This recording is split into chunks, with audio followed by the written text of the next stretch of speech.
গাছে এত বড় ভেন্ডি হয়েছে। হ্যাঁ দেখছি তো, তাই বেশ বড় বড় হয়েছে। বাগানে কয়েকদিন আসছো না। আর এগুলো বন্ধুরা দেখুন আদা গাছ মা এই বস্তার মধ্যে করে বসিয়েছে। আমরা অনেক দিন রান্না দিতে পারিনি বিভিন্ন কারণে। মার শরীর খারাপ, বাড়িতে যেহেতু আমাদের উনুনে রান্না হতো, উনুনের জল উঠে গেছে, বিভিন্ন কারণে আমাদের রান্নাটা দিতে পারিনি। আজ থেকে আবার শুরু করছি আমরা এই রান্নাটা, চেষ্টা করব রেগুলার দেওয়ার জন্য। আমরা এখন বাগানে চলে এসেছি একটা ভিন্ন রান্না দেখানোর জন্য। এই শাকগুলোকে কি চিনতে পাচ্ছেন? দেখুন তো, এগুলো হলো রাঙা আলু গাছ। কেউ বলে লাল আলু, কেউ বলে রাঙা আলু, কেউ বলে মিষ্টি আলু। আপনাদের ওখানে কি নামে পরিচিত জানাবেন। এখন মা এই রাঙা আলুর পাতা তুলে নেবে। বাড়িতে বেশ কিছুটা চিংড়ি মাছ আছে, চিংড়ি মাছ দিয়ে রাঙা আলুর পাতাটা রান্না হবে। আর এই শাক অনেকটাই পাট শাকের মতন। পাট শাক তো আমরা অনেকেই খাই, সবাই খাই, অনেকেই বলবো না, সবাই খায়, সবাইও টেস্ট জানেন। পুরো সেম পাট শাক, পুরো সেম পাট শাক। আর ডগাগুলো দেখুন পুরো কলমি শাকের মতন। বাড়িতে অল্প জায়গা থাকলে এইরকম বস্তার মধ্যে রাঙা আলুটা দিয়ে দেবেন। দেওয়ার পরে দেখবেন এই গাছগুলো এমনিতেই বেরিয়ে গেছে, কিছু একটা দিয়ে দেবেন, তার উপরে গাছটা উঠতে থাকবে। আমাদের কয়েকটা দিয়েছিলাম, তাতে ছেয়ে গেছে আমাদের পুরো।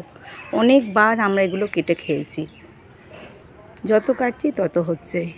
মানে সমস্ত এর মধ্যে পুঁই শাক গাছ আছে, কিন্তু সেগুলোকে একদম দাবিয়ে দিয়ে ও উঠে গেছে। মা তো এখন এক মনে পাতা তুলতে থাকছে।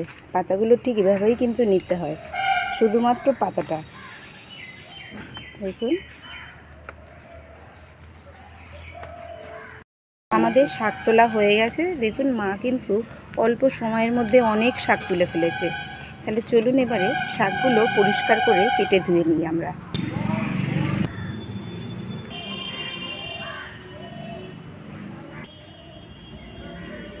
শাকগুলো খুব ভালোভাবে বেছে নিয়েছে। প্রথমত গাছের শাক তো খুব পোকাটা কমই আছে।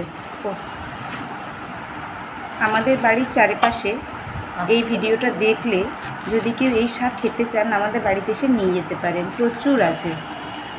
ঠিক এভাবে কুচি কুচি করে এগুলো কেটে নিতে হবে। আর এই রেসিপিটি যে একবার খাবেন, সেকেন্ডবার অবশ্যই সে খেতে চাইবেন। এভাবেই পুরো শাকটা কেটে নেব। শাকগুলো সব কাটা হয়ে গেছে, এবার ভালো করে ধুয়ে নেব পরিষ্কার করে, তারপরে আমরা রান্নার কাছে চলে যাব। শাকগুলো পরিষ্কার করে ধুয়ে নিয়েছি। আর এদিকে ঘরে ছিল বেশ কিছুটা চিংড়ি মাছ। এখন চিংড়ি মাছ দিয়ে এই রেসিপিটি এখন আমরা করতে শুরু করি। কড়াটা খুব ভালোভাবে গরম হয়ে গেছে। কড়ার মধ্যে এখন সরিষার তেল দিয়ে দেব। গরম তেলের মধ্যে শুকনো লঙ্কাটা ছোট ছোট করে টুকরো করে দিয়ে দিতে হবে। এবার কিছুটা কালো জিরে দিয়ে দেব। আমি এখানে হাফ চামচ কালো জিরে দিলাম। ফোড়নটা হয়ে গেছে। এবার ফোড়নের মধ্যে কুচনো রসুন দিয়ে দেব। রসুন এখানে কিন্তু আমি কুচিয়ে দিয়েছি। রসুনের খুব সুন্দর একটা ফ্লেভার বেরিয়েছে, আর এটা আমার খুব ভালো লাগে। এবার এর মধ্যে কেটে ধুয়ে নুন হলুদ মাখানো চিংড়ি মাছগুলো দিয়ে দিতে হবে।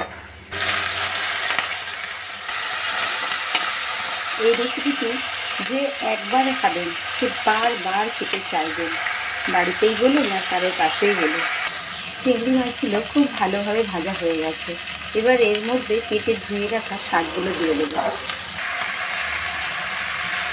দেখুন শাকটা কতটাই নরম, দেওয়ার সাথে সাথেই মানে একদম মিটিয়ে এসেছে।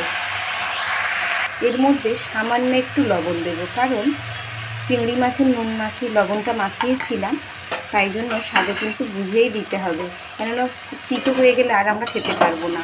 তাই শাক যখন রান্না করবেন একটু বুঝে দেবেন। এবার এর মধ্যে একটু হলুদ দিয়ে দেবো, সামান্যই হলুদ দেবো। দেখুন প্রায় হয়ে এসেছে। এবার এর মধ্যে সামান্য একটু চিনি দিয়ে দেবো। যে কোনো শাক রান্না করতে গেলে একটু চিনি দিতে লাগে।